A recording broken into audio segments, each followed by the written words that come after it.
Bismillahirrahmanirrahim. Assalamualaikum warahmatullahi wabarakatuh. Selamat pagi, semangat pagi semuanya. Pada kesempatan kali ini kita dapat kembali bertemu dalam pelajaran PJOK atau Pendidikan Jasmani Olahraga dan Kesehatan.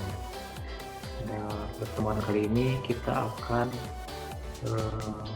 belajar tentang materi dari kebugaran jasmani. Nah, baik sebelum memulai pembelajaran hari ini, alangkah baiknya kita berdoa terlebih dahulu. Berdoa dimulai.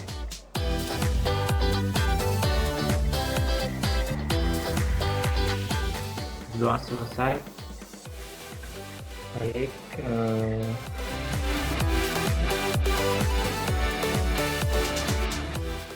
Oke, untuk materi kebugaran jasmani di kelas 11 ya, itu kita akan melihat dulu kompetensi dasar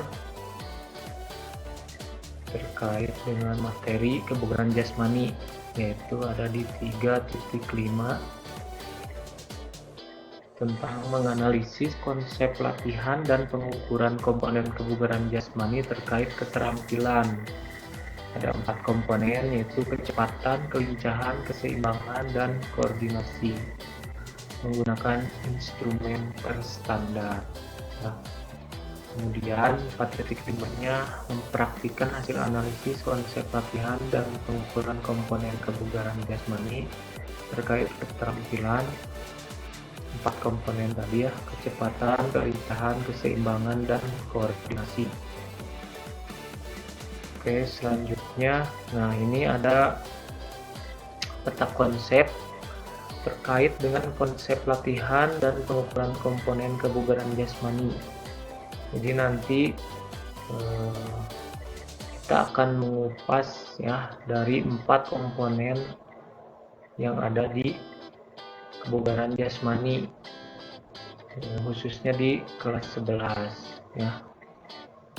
Karena mungkin di kelas 10 juga kalian sudah pernah ya membahas tentang kebugaran jasmani, namun mungkin dengan komponen yang berbeda. Ya, di sini ada 4 komponen, di antaranya yaitu kecepatan, kelincahan, keseimbangan, dan koordinasi.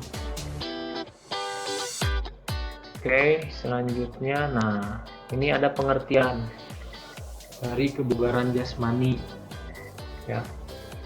Mungkin ada beberapa dari kalian yang belum mengetahui atau mungkin lupa dari apa itu sebenarnya kebugaran jasmani. Jadi kebugaran jasmani itu adalah kesanggupan dan kemampuan tubuh melakukan penyesuaian atau adaptasi terhadap pembebasan fisik yang diberikan kepadanya.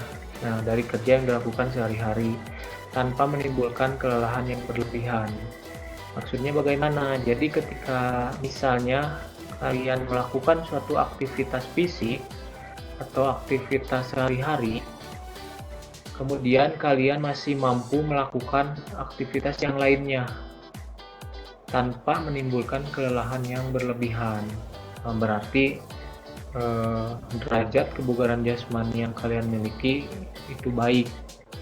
Namun ketika misalnya untuk siswa putra, misalnya ketika melakukan aktivitas berolahraga seperti contohnya melakukan olahraga futsal, kemudian sudah beres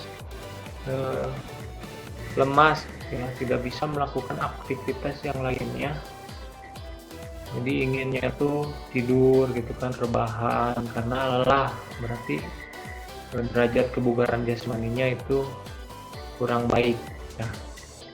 Nah, adapun faktor-faktor yang mempengaruhi kebugaran jasmani adalah diantaranya itu ada genetik, keturunan, umur, jenis kelamin, kegiatan fisik, dan juga kebiasaan. Salah satu contohnya itu kebiasaan seperti merokok ya, yang dapat mempengaruhi kepada kebugaran jasmani. Nah, kita bahas komponen yang pertama itu ada kecepatan ya, atau speed. Nah, apa itu? Kecepatan atau speed merupakan kemampuan berpindah dari satu tempat ke tempat lain dalam waktu sesingkat-singkatnya. Nah, jadi kecepatan dapat diketahui dengan menetapkan kapan tugas gerak dimulai dan kapan berakhir. Selang waktu antara mulai dan berakhir disebut waktu jarak. Nah, hal inilah yang menggambarkan kecepatan gerak seseorang. Mungkin kalian juga sudah tidak asing dengan kecepatan ya. Nah, komponen kecepatan ini sangat penting. Misalnya dalam permainan sepak bola, pemain harus bergerak dengan cepat untuk menutup setiap sudut lapangan dengan cepat. Nah, kemudian komponen kecepatan dalam kebugaran jasmani juga bermakna untuk seorang atlet yang harus cepat dalam mengubah arah gerak dengan tiba-tiba tanpa kehilangan momen keseimbangan tubuh. Jadi komponen kecepatan ini sangat penting ya.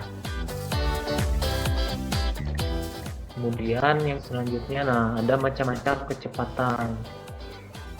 Nah, yang pertama itu adalah kecepatan sprint. Adalah kemampuan organisme kecepatan maksimal meraih hasil yang sebaik-baiknya. Nah, ada pun contohnya pemain sepak bola saat berlari mengejar bola.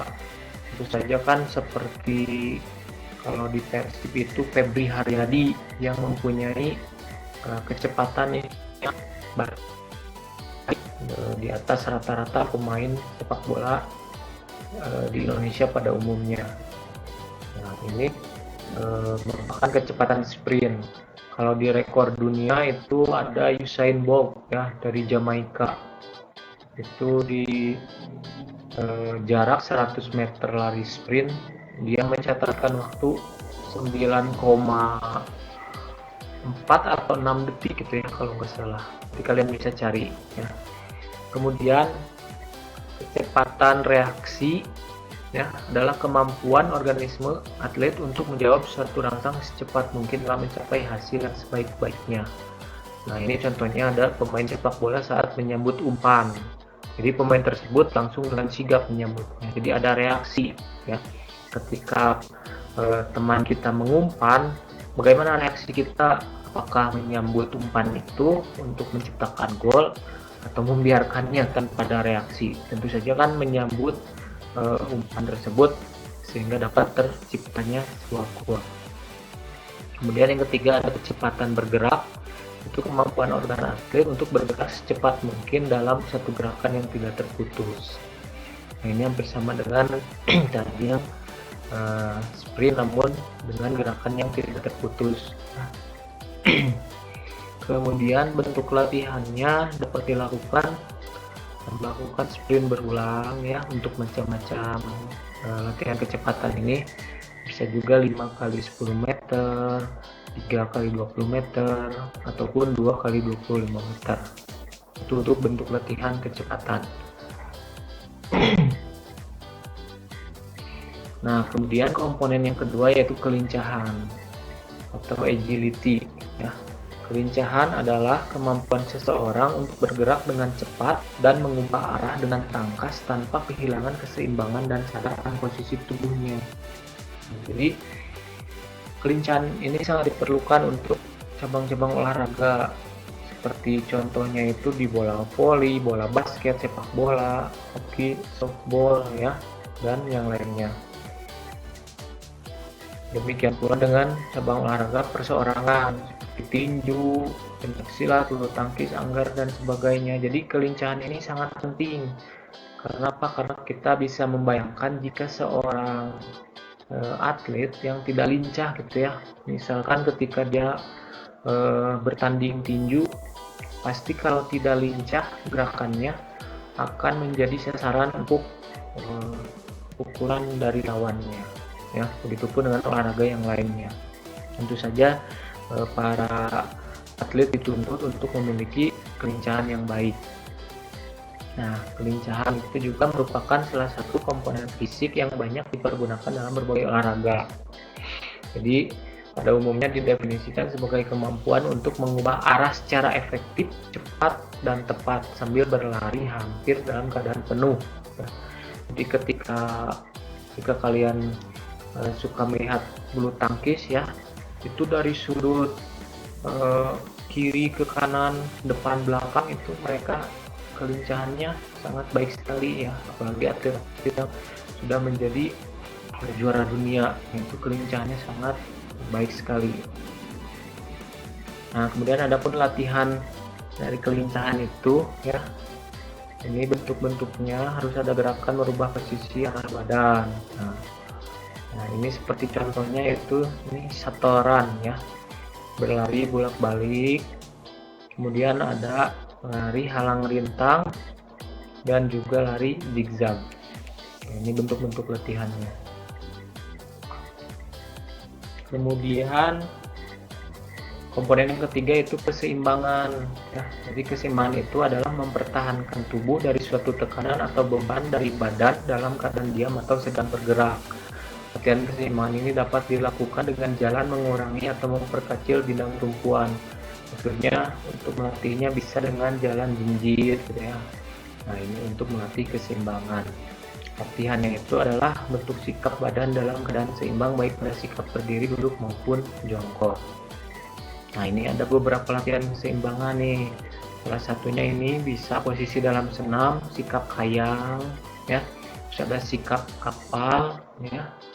Kemudian ini gerakan bertumpu pada satu kaki yang lain ke belakang, sedangkan ini bertumpu satu kaki yang satunya ke depan. Ini bisa kalian lakukan untuk melatih keseimbangan. Nah kemudian komponennya keempat yaitu koordinasi ya. Koordinasi sendiri adalah kemampuan seseorang dalam mengintegrasikan gerakan tubuh berbeda ke dalam satu gerakan yang efektif. Kemampuan koordinasi tubuh dapat dilatih dengan cara memantulkan bola pada tembok dengan tangan kanan dan menangkapnya kembali menggunakan tangan kiri. Nah seperti ini gambar yang ini contohnya ya. Intinya latihan koordinasi membutuhkan kemampuan gerak insting yang kuat sekaligus konsentrasi yang tinggi. Jadi untuk melatih koordinasi itu dibutuhkan konsentrasi yang tinggi. Nah, adapun bentuk latihannya yang sudah tadi disampaikan, ini menangkap, melempar bola dengan tangan kiri atau dengan tangan kanan, lalu menangkap dengan tangan sebaliknya, tangan yang satunya. Kemudian ini ada lempar bola ya. Jadi beberapa bola dilempar ke atas, ditangkap, dilempar lagi seperti halnya permainan sirkus. Ini juga bisa melatih koordinasi. Kemudian ini juga ada, jadi ini sebenarnya seperti bola ya, tapi bentuknya itu tidak beraturan. Jadi ketika kalian melemparnya, pantulan dari bola ini akan tidak terprediksi gitu. Nah ini untuk melatih koordinasi sangat bagus, bisa juga melatih reaksi ya. Nah jadi ini bentuk-bentuk latihan yang bisa kalian lakukan untuk melatih koordinasi. Nah mungkin itu pemaparan materi penjelasan dari 4 komponen kait dengan kebugaran jasmani ya. Untuk pertemuan kali ini kita cukupkan dulu sampai di sini karena waktu yang terbatas ya. Mudah-mudahan nanti kita dapat berjumpa kembali di pertemuan selanjutnya. Mohon maaf apabila ada kesalahan dan kekurangan.